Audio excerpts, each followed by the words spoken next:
Okay, here we go. Sunday the 1st of July 2012. Yep, on the cusp of midsummer. Days are already starting to draw in, or the nights are anyway. I'm down in Kent. Lenham is in Kent, and I'm about to do some brand new walks that haven't been written up yet. 3 walks, 1, 5, 3 and 4 I think they are, which are effectively Greensand Way walks. First part is Lenham to Pluckley, second part is Pluckley to Great Chard, which is effectively Ashford. I'm doing about 14 miles today. At the moment, very pleasant sunshine. However, as you can see from this seat here, we have had some showers of rain already this morning, so let's hope they stay in the past tense. But rain is forecast, or certainly showers are, around lunchtime, which I anticipate taking at Pluckley. So let's get cracking. It's 11 o'clock, got about 14 miles to walk, so should be done in around 5-6, hoping to get back for the start of the European Cup final, Italy-Spain. So let's get underway. So straight away coming out the station, you get signs here for the Stour Valley Walk, and the one above, very worn out, can't even read it.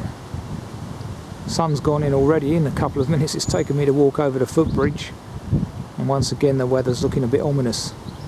Very windy today, quite chilly, but perfect walking weather really, as long as it doesn't rain. Just branched off from the busy B road from Lenham to Boughton Malherbe, which is not signposted by the way, but it's obvious. We're just crossing the HST line. Sticking with this quiet B road all the way to Boughton Malherbe. You can hear the busy M20 in the background, and as you can see from this information board, Godington Park's now divided by the M20 and the Channel Tunnel rail link.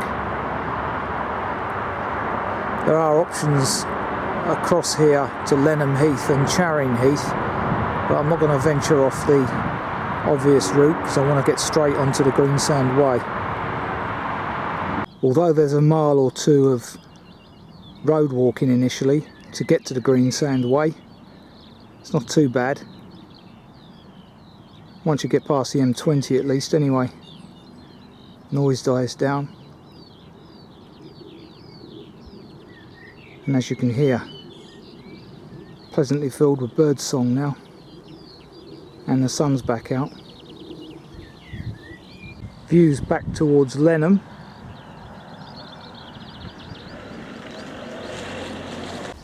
Interesting cross there carved into the hillside. That's probably below the North Downs Way, I would have thought, from memory. It's about 130 feet high here, so just starting to ascend.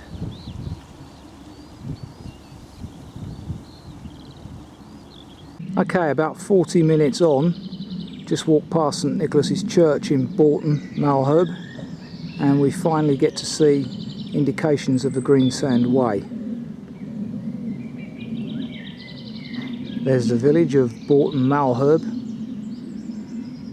more like a hamlet really, and there's our onward journey, I believe, having just come from that direction. The church is around the other side of that bend. Well, the cemetery is anyway. I didn't actually see the church, otherwise I'd have filmed it. I'm following the instructions from the Kent County Council booklet that is downloadable from the Walk 153 web page. So let's get down here and see what turns out. And there we go, the Darling Buds type scenery starts to develop already.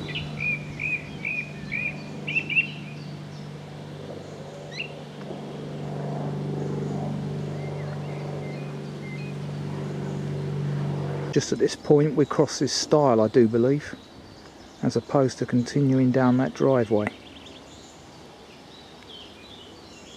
Soon find out. Yep, well sign marked.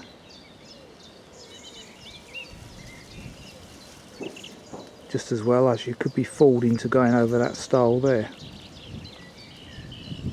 Not so well maintained here.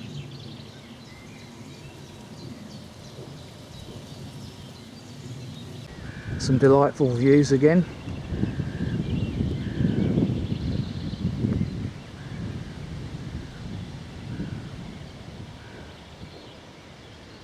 However, I noticed directly ahead of me, it is absolutely pouring over there, and that's only a few miles away. Good grief, I better get my skates on. Or keep my fingers crossed, one or the other.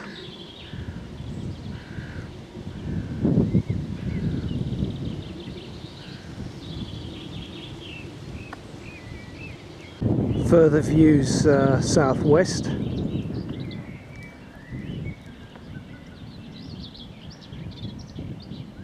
Just seen a fox in this field. Disappeared before I could get him on camera though, unfortunately. Lovely farmyard pond here, with some moorhens hidden over there in the undergrowth. Yeah, and some sheep over in the background, as you can hear.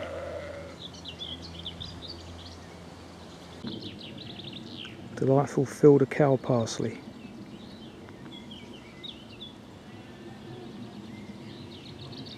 Walking past Pope's Hall Cottage,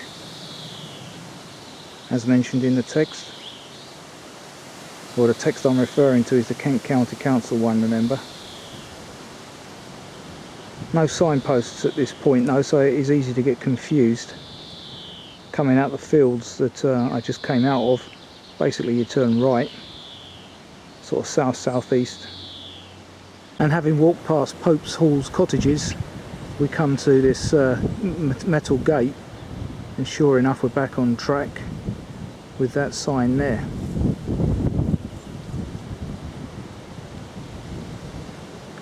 It's turning into a very pleasant day at the moment. Long may it stay that way. Next to this rape field, and what delightful views we have ahead of us.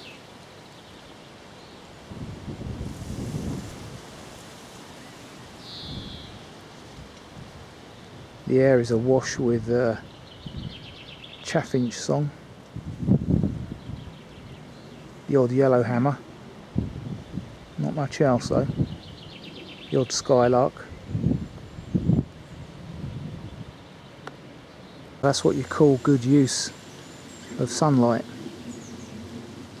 Delightful. Far, far better than the wind power we're going to see shortly on this walk. Ground is full of these, is it oxeye daisies? It's like groundsel to me, could even be chamomile. I must get that nature book I keep talking about. Starting to see more orchards now as we come up to Egerton.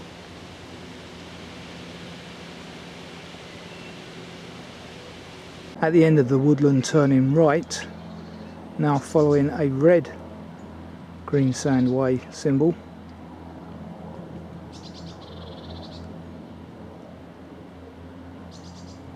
A marking on this walk is hit and miss though, because having passed that red symbol where it tells you to turn right, there's then no further instruction other than the ones I have in my hand about turning left through this gate and across this bridge. So could do with some more markers, I think, for the general public. Back to the yellow way markers in this field, and the onward route is fairly clear over there to that other stile.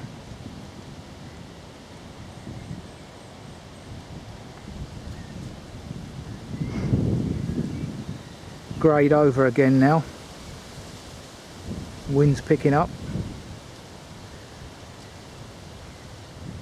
It might be the 1st of July, but it is particularly damp in this woodland, and along a lot of the walk thus far underfoot,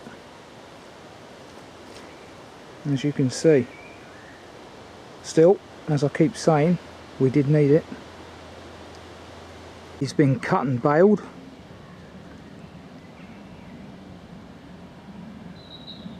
My goodness, woodpecker drilling practice tree.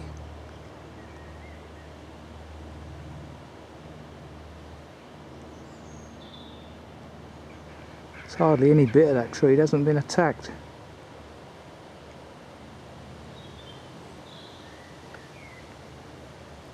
Egerton house and teepee.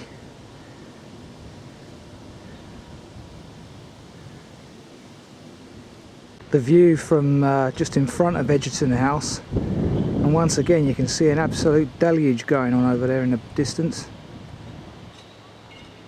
Just hope it stays at that distance. Don't want to get wet. Guess that's one of the original Greensand Way markers on a post just beyond Egerton house. Walking along this windbreak, which is very welcome, as you can see. This line of poplars, I think they are. Well, maybe you can't see them. A bit dark in here at the minute. Give welcome respite from the breeze.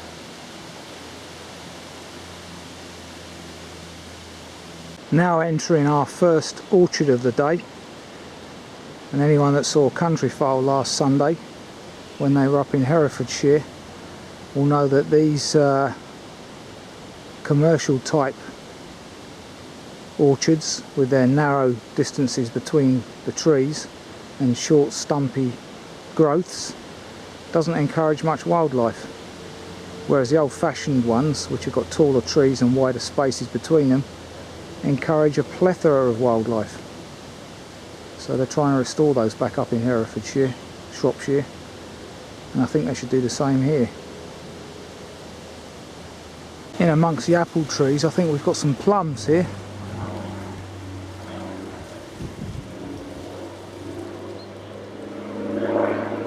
Either that or a very small and different form of apple. St James's, Egerton, and it's just starting to spit with rain. So if it gets any heavier, I may well have lunch here because it's 1 o'clock now and I'm hungry. So as you may well be able to hear, rain stops play at 1 o'clock. Just as well I've hit this point just as the heavens opened. Weathermen were spot on, unfortunately. They said it would rain between 12 and 1. So this will make today's lunchtime stop, as opposed to the beautiful view that you get at the church at Pluckley. Can't have it always, I suppose.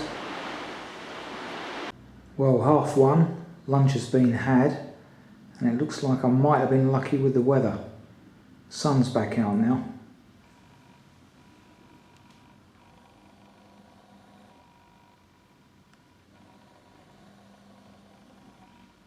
So let's press on.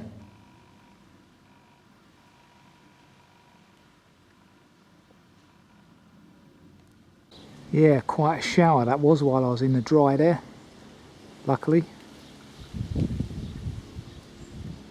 4.2 miles according to my pedometer to this point thus far, and it took obviously around 2 hours, seeing as we started at 11.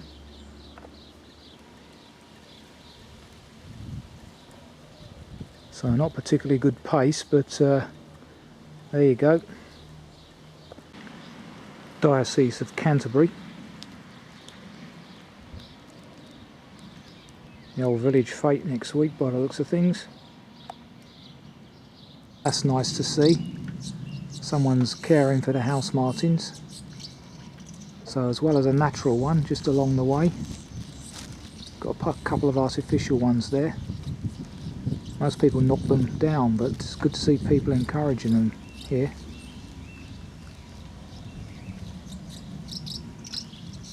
Young are up there already by the sounds of it.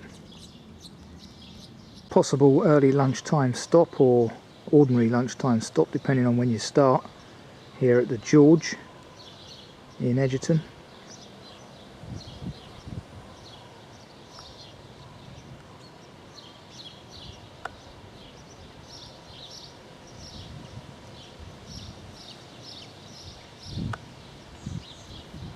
As frequented by classic cars, today at least anyway.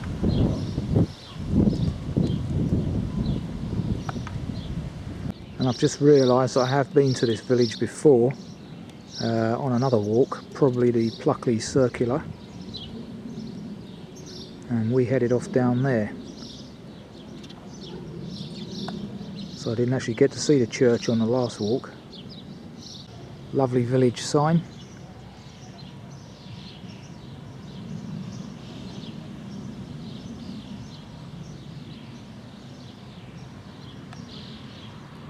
Continuing on the Greensand Way, lots of patriotism down here, good to see. Some very nice views from the footpath leading away from Egerton.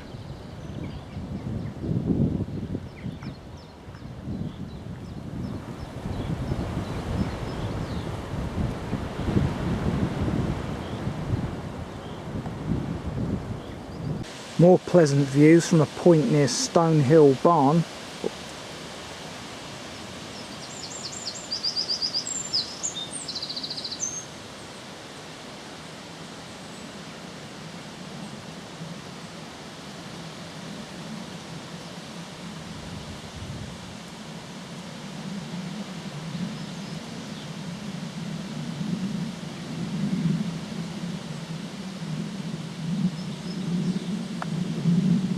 This time some cracking views from the lane leading away from Stonehill Farm.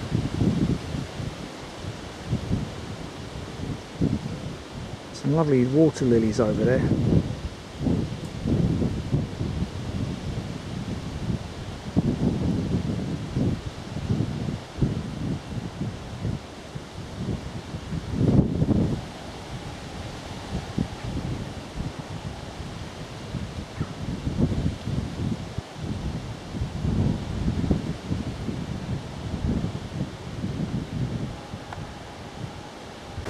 Right, here we go. Where is he?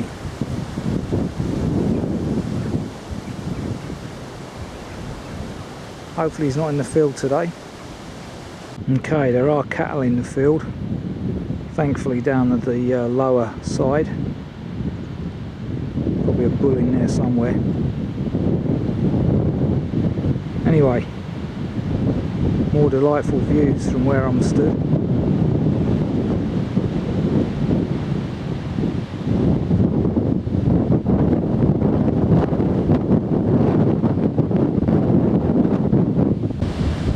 I do recall doing this walk in the opposite direction previously, so that must have been on the Pluckley Circular.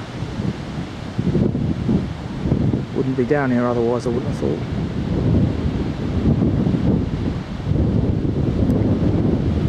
Not sure what's happened here, but some chemical or something's killed off all these lovely thistles.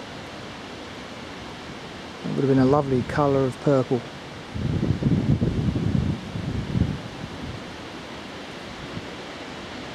It's like the farm has been at them. Very strange. Could be, of course, that he's clearing them for the walkers, as they're close to the footpath next to his field of grass here. Interesting little memorial here. Caught my eye because the tree is surrounded by fencing and protected. Now we know why.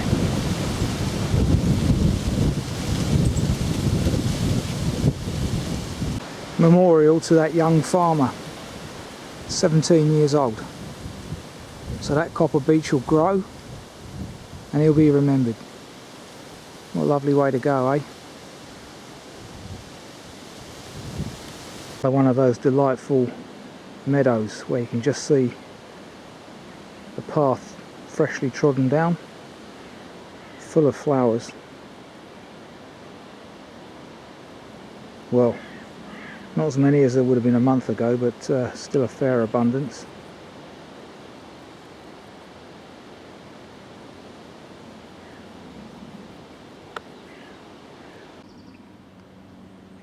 What a delightful meadow that is. Meadows like this attract so much wildlife. Delightful. It's like the Wild West out here. Derelict shack. All we need is the Indians and John Wayne to turn up. Now we encounter a different kind of scenery. Looks like baby sweet corn being grown there, maize. A very overgrown left turn here, with what I believe to be Pluckley Church Tower in the distance there.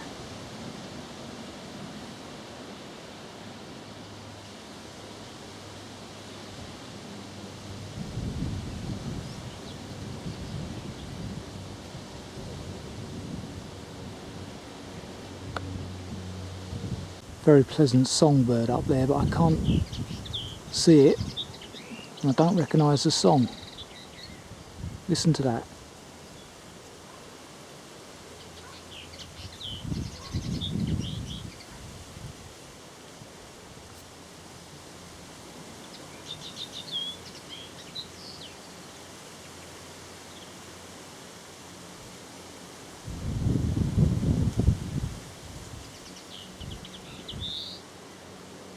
Definitely a summer visitor.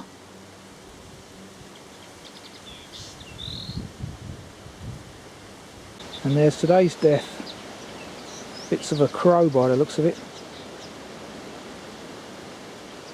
The view back to what was a very busy car park at LV Farm, which seems to be some kind of accommodation, I think, these days.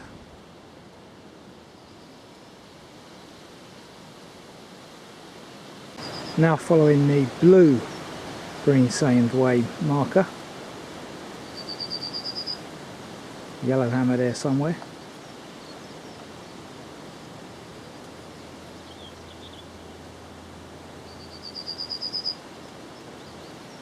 Almost on my shoulder.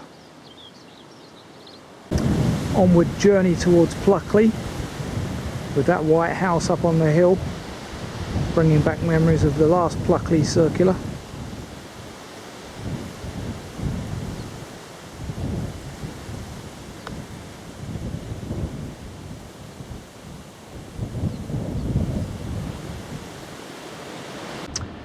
One of those benches that I've filmed previously, and the view you get is indeed pretty impressive.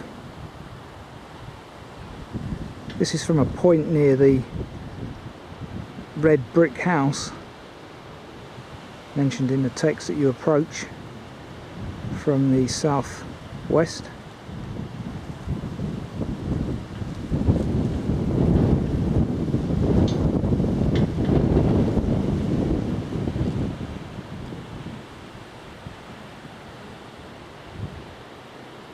Fantastic view that house gets, uninterrupted for miles and miles, all the way down to the South Downs by the looks of it, way over there.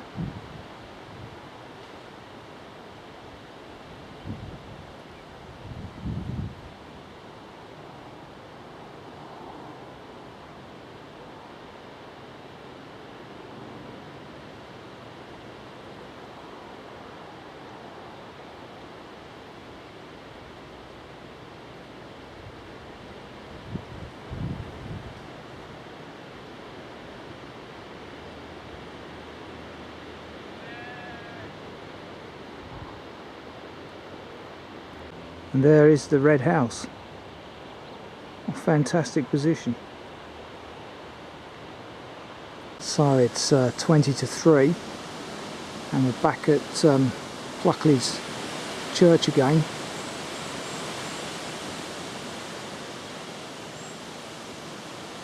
So it would have been a late lunch had I held out for this one anyway, but the view makes it worthwhile.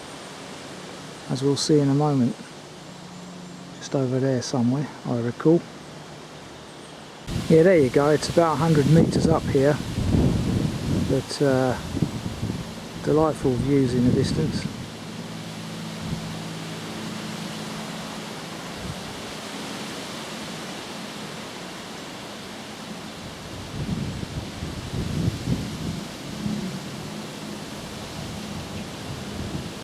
And as with a lot of churches at this time of the year, cream teas are now being served at 2:30, so they've just started.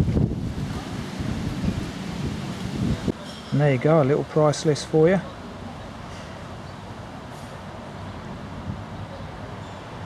St Nicholas's, Pluckley.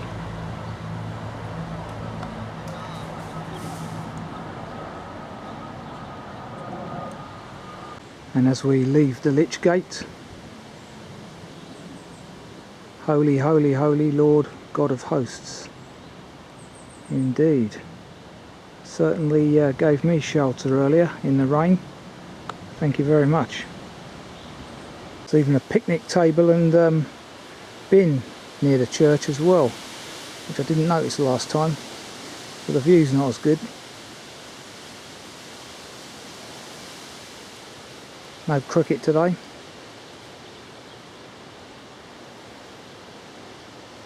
Once again entering commercial apple territory. In fact, those poles look as though they could have a dual purpose and be used for grapes as well. Or hops, sorry. I read somewhere that hops were introduced after apples because of the change in drinking habits. Cider used to be the English preference, but then beer came in and hops took over. Young apple shoots here with remnants of what would have been the darling buds of May.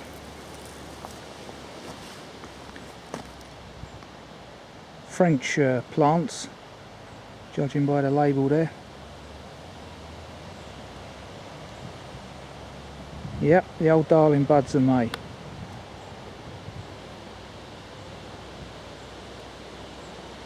We'll be passing H.E. Bates's residence soon, I believe. There he is, the old chaffinch, in typical chaffinch territory, uttering a warning note. Probably because he's got a nest nearby, judging by that mouthful of flies. God, it's windy.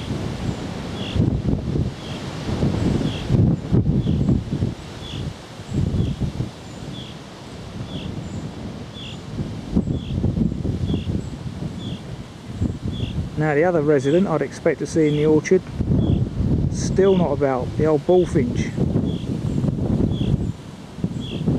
Which is worrying.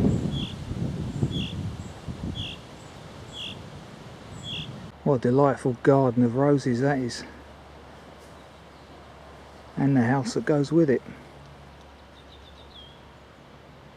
English cherries under cover, protected from the birds. Yep, soon be in the shops. Do like cherries.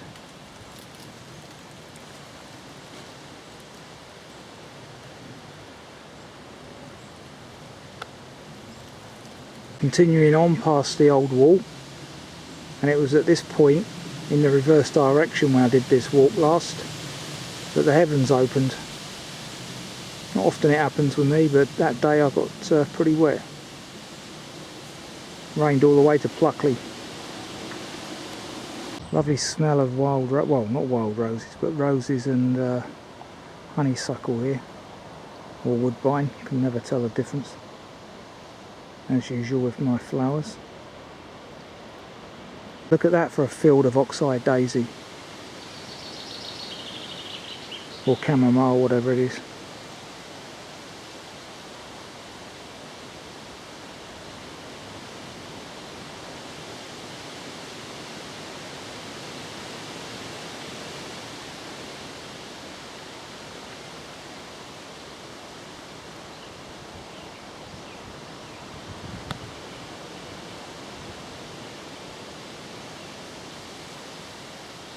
More orchard walking, this time right through it. Came out up this way last time I did this walk. Well, not this walk, but the Pluckley Circular. I'm surprised there's not more goldfinches around. They love these seeds. Dandelion from groundsel, I think it is.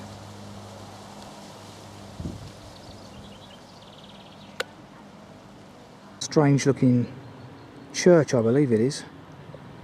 That little chart.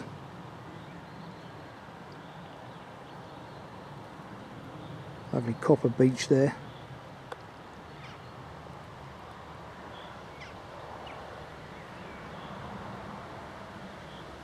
Fantastic.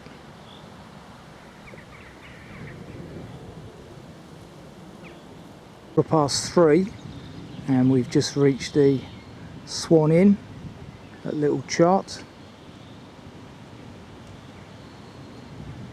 And from another angle would make a suitable tea time stop at this time of day. Strange, rather sombre looking place is St Mary's Church.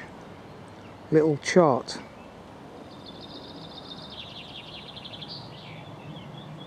Confirmation of the time, which I must appear to be obsessed with, seeing as I'm always filming it. Once again, chaffinch song.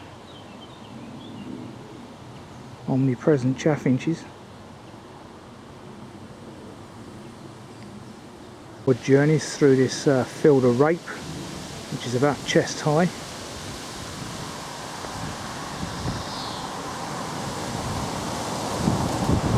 Now following both the Greensand Way and the Stour Valley Way, which is the walk that will take me into Ashford eventually. Just had a little spot of rain again, not enough to get waterproofs out for though, luckily. G. Bates's house once again, author of The Darling Buds of May. The village green at Forestesque. H.E. Bates also wrote Flying Officer X. Didn't know that. I think the last time I tackled this field, it was yeah, what was it? I think it was sweet corn. Now it's broad beans, and these are tall. These are about 6 foot high. And having just rained a few minutes ago, they're pretty damp. But as you can see, it's just like April now, really. The sun shines out, lovely. Coldham wood, and there's loads of these crimson hollyhocks, are they? Don't know. Something else I'll have to check out later.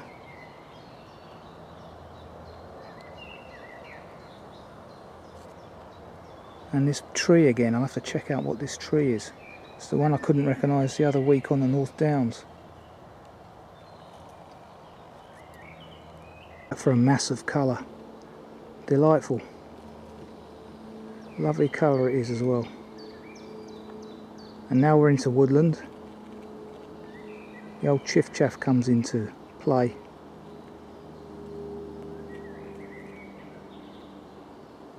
Right, by all accounts we're now on the River Stour, and I've forgotten to put my citronella on today, so might get some mozzie bites again.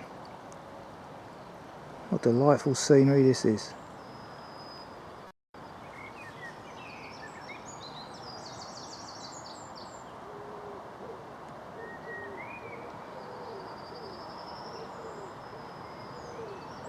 Yellowhammer in the distance.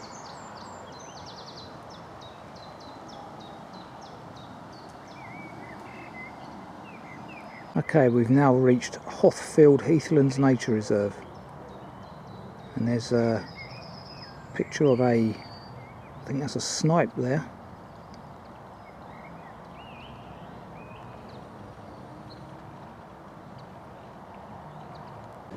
Another victim of the recent storms. Lovely willow gone.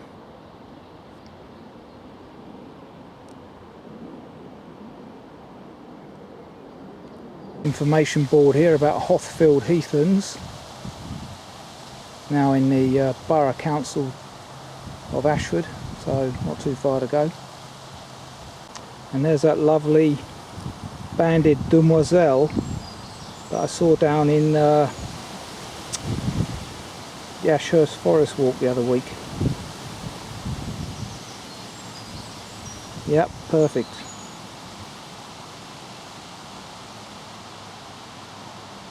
Or perfect, as Pop Larkin would say. And funny enough, we're following the fen and dragonfly walk at the moment.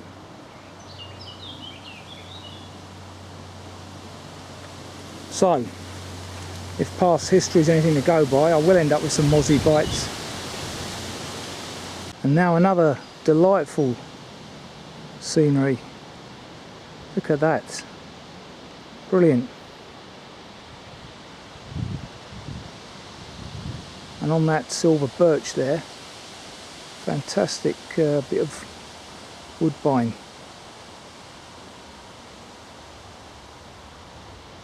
I think it's woodbine as opposed to honeysuckle.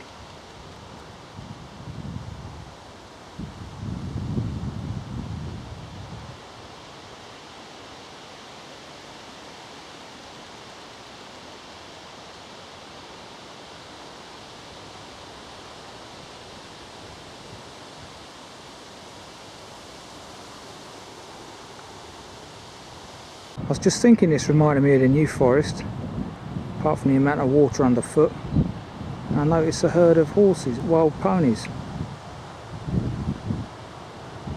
So they must have introduced those to keep the vegetation down here. I wonder if they are of the New Forest breed. Certainly looks small.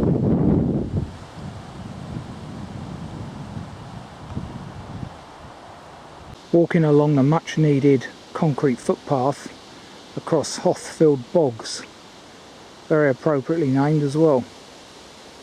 As you can see there, this is absolutely delightful bird territory. Now they've cleared the forest out and returned it to its original boggy land. All sorts of bizarre species living in here, and all this on the doorstep of Ashford.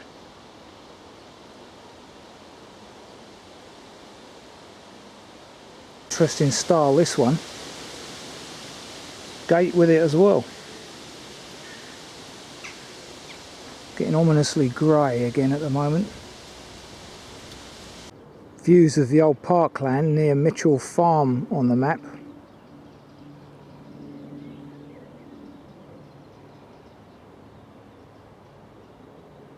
Right, just crossing over the stream. Somewhere down there's a stream. There it is.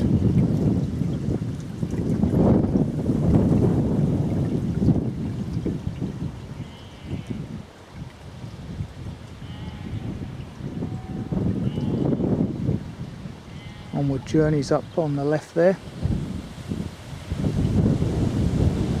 Looking back at the parkland.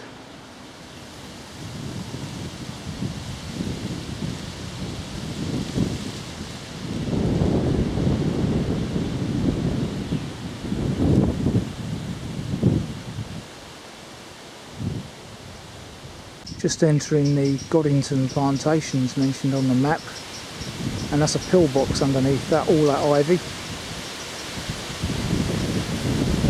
Walking through the woodlands of Godington plantation.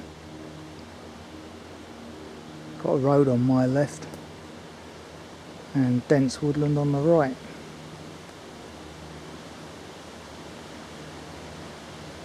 Well, the old cows have got the weather right, just as it's starting to spit again. Coming up 5 o'clock.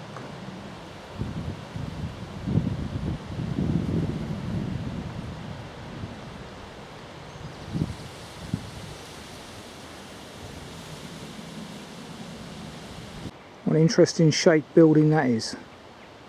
Godington House gate lodge. Lovely. Some great examples of a bracket fungus there. And higher up the tree as well.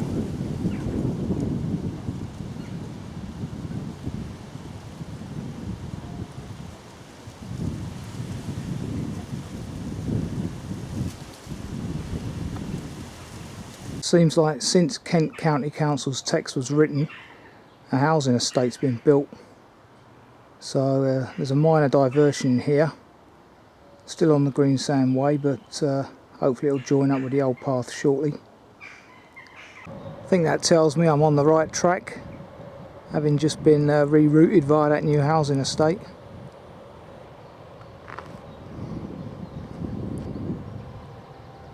This is the great avenue down here at Great Chart. Branch off shortly to join the Stour Valley Walk again. Now Kent County Council's getting lazy and combining the two walk symbols with abbreviations.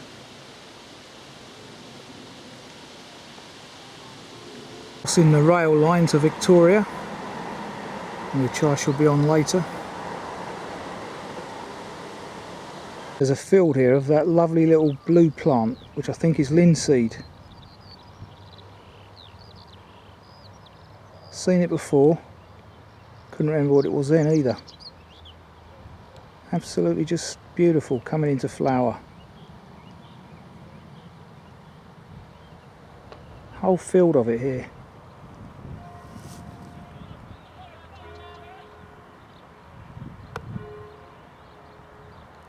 Third time lucky today. Third cricket pitch, actually with a game going on. And with the pealing of the bells in the background, quintessential English scene. And I'm on the edge of Ashford.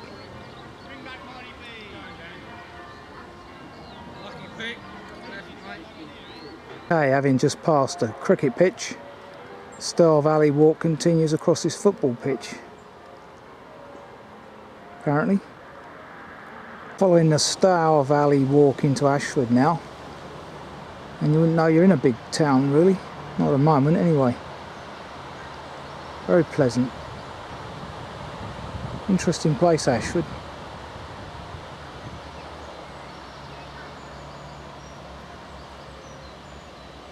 Mention that clover down there.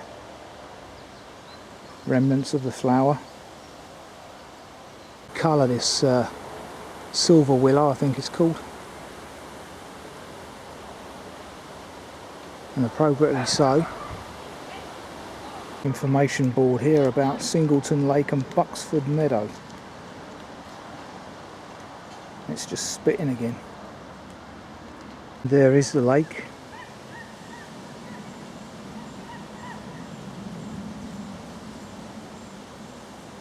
Okay, 1827, just in time for the 1833, and my pedometer says 14.7 miles, which is about pretty much what I made it on the map.